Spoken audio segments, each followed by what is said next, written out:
a hot topic up for discussion is whether schools in the fall, so fall 2020 semester, whether they are going to be online, in person, or a hybrid of the two.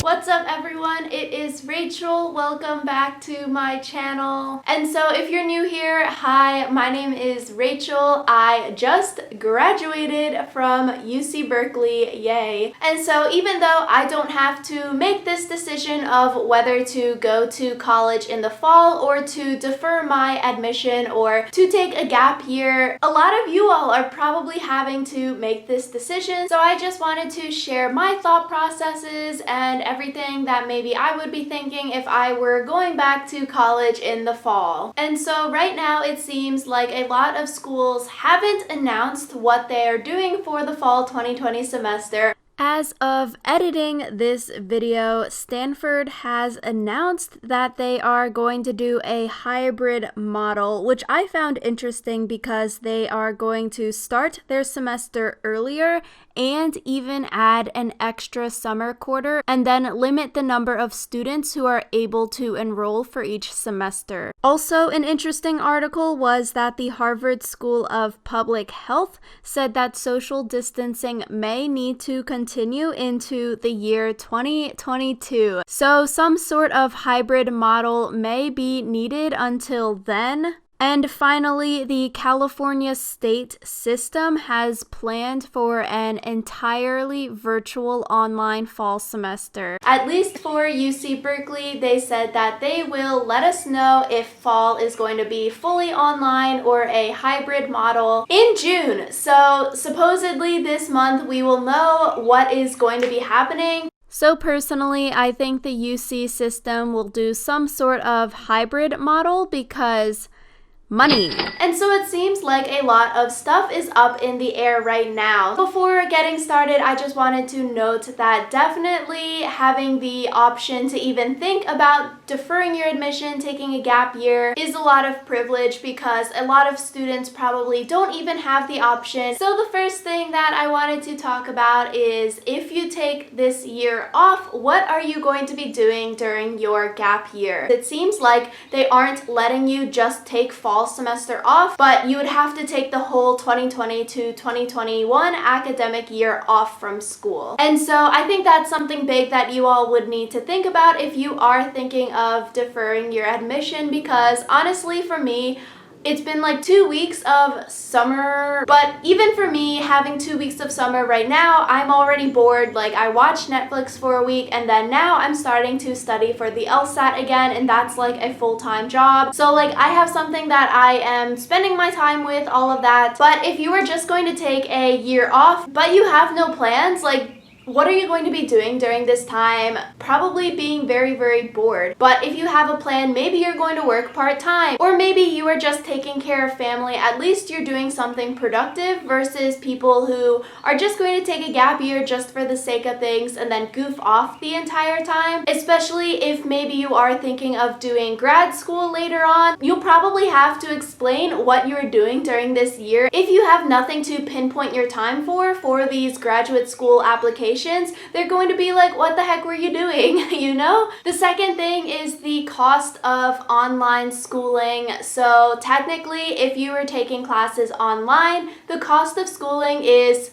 cheaper than you would if you were actually taking in-person classes because you don't have to pay for room and board at your dorms. So for me, if I were going back to school in the fall, I don't think I would have the option if I were like a sophomore or junior to take the year off, or even if I was going into freshman year of college this year. I think my parents would make me do online school because it would be financially cheaper, because I wouldn't be living on campus and you don't have all of those expenses depending on your living situation right now. So maybe with that, maybe you're living at home and you can take online classes, or if your home situation isn't something that works well well with productivity, then maybe you are living in an apartment, but you're not living in your college town, which may have a lot more expensive living situations. At least for Berkeley, being in the San Francisco Bay Area, the rent for places there is way more expensive than other parts of the country, so you would be saving money even if you weren't living at home. You rented an apartment or something like that in a place where it's a lot cheaper, maybe in your hometown, maybe in a different part of the country. So I think the cost of the college attendance is something that you should be thinking about. And then on the flip side of that, another thing is, can you actually do online school?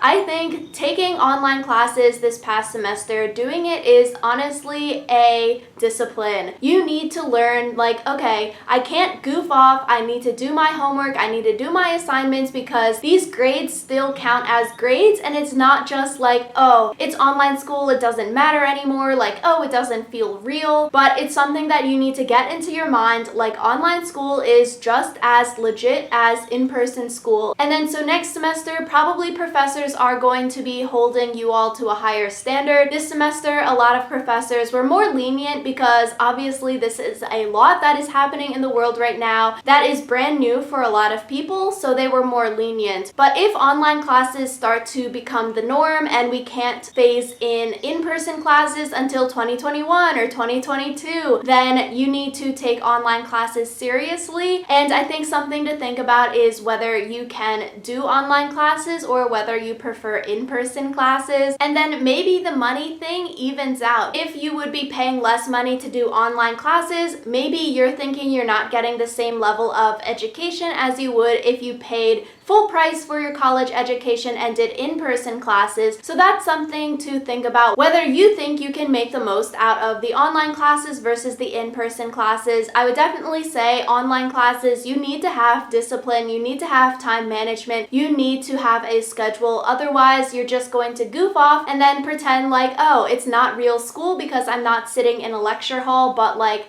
it is real school. But I would say GPA-wise, I think that online classes are easier than in-person classes. So the next thing I think a lot of people are thinking about is missing out on your freshman year experience. So if you are a new admit and you are thinking about not going to school in the fall and going in next year, this is probably something weighing on your mind. If you're taking online classes, you aren't able to have that dorm experience or eat in the dining halls your first year, anything like that. And I think that's a valid argument. I would just definitely say check out your college and see, because a lot of colleges do allow like sophomores to live in the dorms as well. So even if you're not able to live in the dorms your freshman year because it's online, maybe sophomore year, if things go back to in-person, then maybe you can still live in the dorms and then you would still have that freshman year experience. But if you did defer your admission and then next fall everything is in person and you are living in the dorms, so you took